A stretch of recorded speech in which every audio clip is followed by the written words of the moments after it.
Hey everyone, I'm David Schloss, the editor of Imaging Resource. So here's a fun fact, or maybe just a fact. I have owned every generation of the MacBook Air since the very first one. But this one, the M4 MacBook Air, I think that this is the one that I've been waiting for the whole time. If you're a geek and you're old enough, you might remember when Steve Jobs famously pulled the very first MacBook Air out of a manila envelope.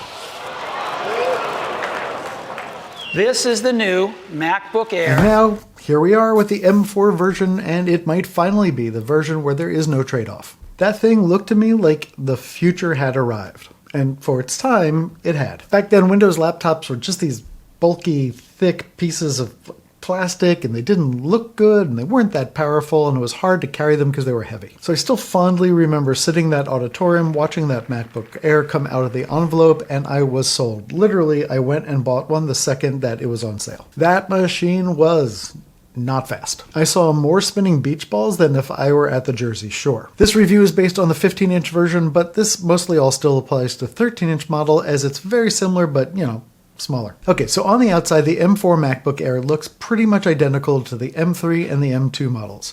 But inside, it's a different story. This is the first MacBook Air that supports up to 32 gigabytes of unified memory, and it came way too late. 32 gigabytes should have been available in Mac laptops for years. But a really neat thing about this is that the M4 can also run two external 6K displays at 60 Hz at the same time. That might not matter to everyone, but for video editors and photographers using dual monitor setups, this can be huge. The MacBook Air also supports Thunderbolt 5 over its USB-C connection, which is going to improve a lot of things. You're going to be able to use much faster hard drives. You're going to be able to daisy chain more devices across the Thunderbolt network, and there's already hubs available to take advantage of Thunderbolt 5. On the 15-inch version, Apple updated the speaker count from 4 to 6, and on both models it added a slightly higher resolution front camera, and it still has one of the best displays in its class. That display has 500 nits of brightness, P3 wide color gamut, true tone, and it can display 1 billion colors. Alright, so let's talk about naming and about speed. So Apple's chip lineup seems really straightforward, but it is really kind of confusing. So first we start with the lineup. There was an M1, and then an M2, and an M3, and now the M4. But these are the base models of the chips, and each of these there's also different versions that are more powerful. What I'm comparing here is the base M4 chip in the MacBook Air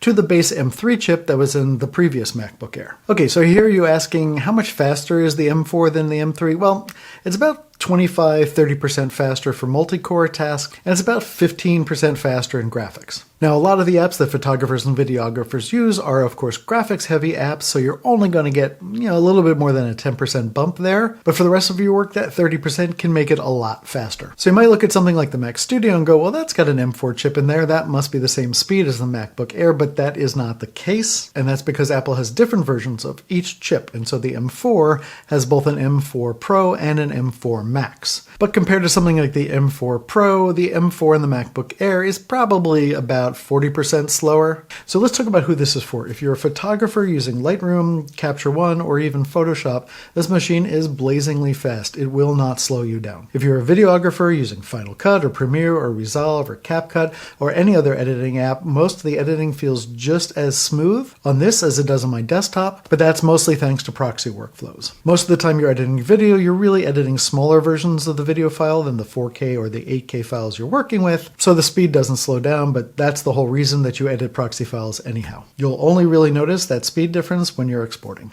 And if you really wanted to, you can connect two external monitors now and make this a really serious workstation, not just a laptop. So here's where this might not be right for you. If you really need to shave down the rendering time, or if you're doing like 4K multicam work using the real footage and not proxies like all the time, and you have to have a laptop, go get the MacBook Pro. But if you already have a desktop Mac, like a Mac Studio or the newer Mac Minis, and you want a travel companion or a lighter laptop to throw in a backpack, this thing is perfect. For its price and its performance, I think that the M4 MacBook Air is the best value you could get in a Mac ever. So is the M4 MacBook Air fast? Yes. Is it portable? Absolutely. Is it good enough to replace your desktop? For For a lot of people, yep. This machine is now my daily laptop. If you're deciding between this and the M3 model and you have the budget, I would go for the M4, particularly because of the bump in the RAM alone. And if you've been trying to avoid spending pro money to still get pro features, this might be the sweet spot. If you have any thoughts or questions about the M4 MacBook Air, or you want to know how it compares to your current setup,